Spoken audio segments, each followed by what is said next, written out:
Pessoal, vamos resolver questões sobre a teoria aí do modelo relacional, né? Vamos lá, então, verificar aí essa parte conceitual, essa parte estrutural do modelo relacional, como é que ela é cobrada em provas.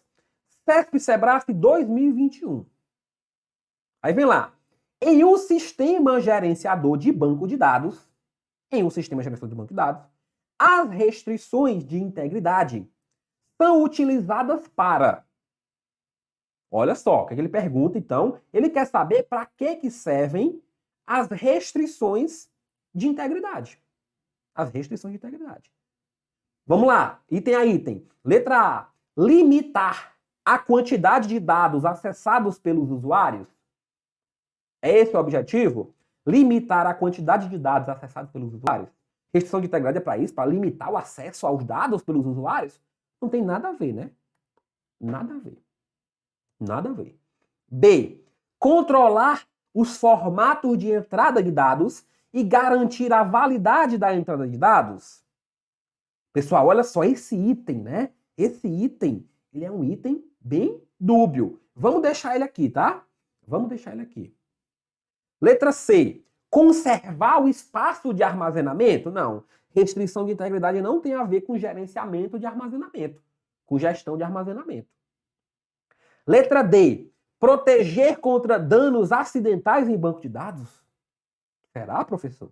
Vamos deixar aqui também. Criar os principais objetos em um banco de dados? Opa, isso aqui não tem nada a ver, né?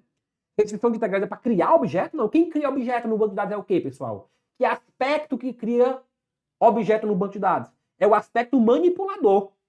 Nós temos três aspectos: o estrutural, o de integridade e o manipulador.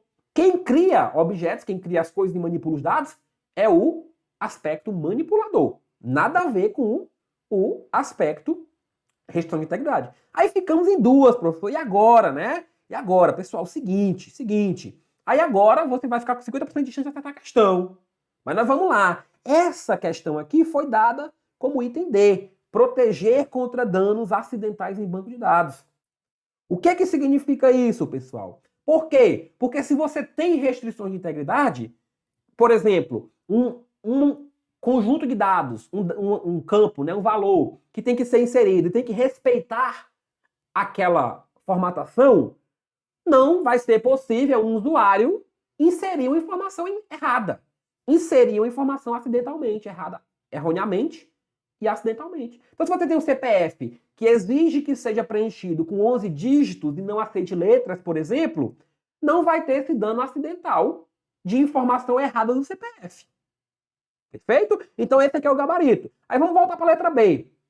Controlar os formatos de entrada de dados e garantir a validade da entrada de dados. Pessoal, esse item, né, talvez também estaria correto. Controlar os formatos de entrada de dados e garantir a validade da entrada de dados. Tá, garantir a validade talvez. Agora, controlar formato, por que talvez a banca deu isso aqui como errado? Porque controlar o formato exatamente talvez seja mais a função do próprio sistema do que do banco de dados, tá? Mais do próprio sistema do que do banco de dados. Mas confesso que essa é a questão difícil. Questãozinha difícil. Então, se você fez essa questão, por exemplo, e marcou B, fica tranquilo, tá? Fica tranquilo. Mas o gabarito aqui é a letra D, né? Gabarito letra D. Vamos lá. CESP-Sebrasp 2021, Polícia Federal. Em um sistema gerenciador de banco de dados, as restrições de integridade garantem que os dados possam ser armazenados, consultados e utilizados com confiabilidade. Será que está certo ou será que está errada essa questão? O que é que vocês acham aí? Será que está certo ou que está errado?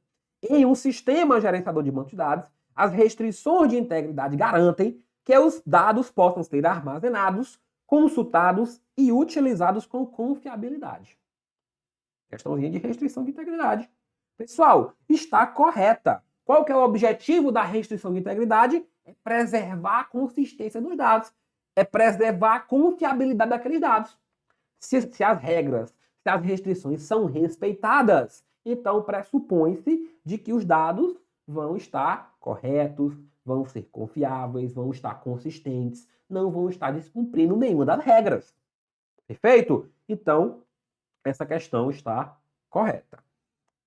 CESP 2018, Polícia Federal. Situação hipotética. Ao analisar um computador, Marcos encontrou inúmeros e-mails, vídeos e textos advindos, em sua maioria, de comentários em redes sociais. Descobriu também que havia relação entre vários vídeos e textos encontrados em um diretório específico. Beleza, situação hipotética. Então, o Marcos estava lá, encontrou um monte de e-mail, vídeo, texto, etc. Né? Aí ele pergunta, assertiva. Nessa situação, tendo como referência somente essas informações, Marcos poderá inferir que se trata de um grande banco de dados relacional, visto que um diretório é equivalente a uma tabela e cada arquivo de texto é equivalente a uma tupla. Além disso, como cada arquivo possui um código único, poderá deduzir que esse código é a chave primária, que identifica o arquivo de forma unívoca. E aí, será que isso aí é um modelo relacional? Será que isso aí é um banco de dados relacional? Isso aí que o Marcos encontrou? Para ser banco de dados relacional, nós temos uma estrutura fundamental. Nós temos uma estrutura base, um bloco de construção fundamental, que é quem? Que é a tabela, a relação. Pessoal, e-mail, vídeo, texto, comentários, isso não são organizados em formato de tabela. E-mail pode ser ali textual, pode vir com imagem, pode vir com vídeo, que seja. Vídeo, olha só, não é uma tabela, tá? Textos, não é uma tabela. Comentário em rede social, não. Então, na verdade, isso aqui não é um modelo relacional, porque não respeita uma das regras mais fundamentais do modelo relacional, que é o qual? Que é o quê? O princípio da informação. Segundo o princípio da informação, só é do modelo relacional se for representada em formato de tabela. Pode até ser armazenada de forma diferente, mas a representação para o usuário é em formato de tabela. Então, por isso que a questãozinha vai estar o quê? Errada. CESP 2018, Polícia Federal. Em um banco de dados relacional, os dados são armazenados em tabelas e as tabelas organizadas em colunas. Isso aqui está corretinho, não tem o que discutir. Não tem para onde correr. Modelo relacional, banco de dados relacional, tabela organizada em linhas e colunas, né? Ele só não colocou linhas, beleza, está incompleto, mas não está errado, né? Linhas e colunas, beleza, show de bola. CESP 2015 e TCU, olha só. CESP 2015 e TCU. Os bancos de dados relacionais são constituídos de três componentes. Três componentes. Uma coleção de estrutura de dados, relações ou tabelas. Uma coleção de operadores, linguagem SQL. E uma coleção de restrições de integridade, conjunto consistente de estados de base de dados e alteração de estados. E aí, galera? Será que isso aí está certo?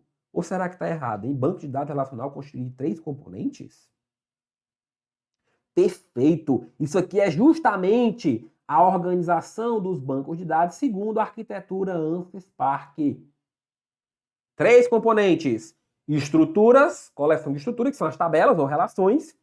Operadores, linguagem SQL, para manipular os dados, criar as estruturas, etc e tal. E as restrições de integridade, que são as regras que vão preservar a consistência do meu banco de dados. Então, questão, ó, tranquilidade. Questãozinha resuminho. Questão resumo da organização e componentização dos bancos de dados. CESP 2008, SERPRO.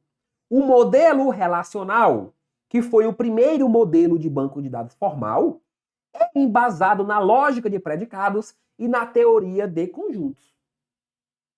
Olha só, aqui ele está cobrando as características basilares do modelo relacional. A criação do modelo relacional. Tem que saber da base. Base teórica, base prática, etc. Então vamos ver. O modelo relacional foi o primeiro modelo de banco de dados formal? Foi. Primeiro a ser descrito formalmente. Foi o primeiro banco de dados. E esse modelo é embasado na lógica de predicados e na teoria de conjuntos? Perfeito. Então, questão totalmente correta. Questãozinha que resume a origem do banco de dados relacional. A origem do modelo relacional. Olha só. COSEAC 2019, UFF.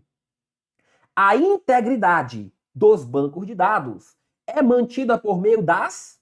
Se eu quero garantir integridade, eu vou manter por meio de quem? Consultas, junções, expressões, restrições ou funções? Consultas, junções, expressões, restrições ou funções? Para manter a integridade, eu vou trabalhar com as restrições de integridade. Para manter a integridade, eu vou trabalhar com as restrições de integridade, que são as regras que preservam ou que mantêm a consistência dos bancos de dados, a consistência dos dados. Beleza? Vamos lá. INAS do Pará 2019 representa o banco de dados como uma coleção de relações. Informalmente, cada relação é semelhante a uma tabela de valores, ou até certo ponto a um arquivo plano de registros. Ele é chamado de arquivo plano porque cada registro tem uma simples estrutura linear ou plana. A descrição acima está intimamente ligada ao conceito de modelo relacional. Olha só, representa o banco de dados como um conjunto de relações. E, informalmente, essas relações são as nossas tabelas. Tabelas. Estruturinha plana, bidimensional, linhas e colunas. Tabela, modelo relacional. Pessoal, acredito que com essas questõezinhas aí, nós conseguimos consolidar essa teoria do modelo relacional.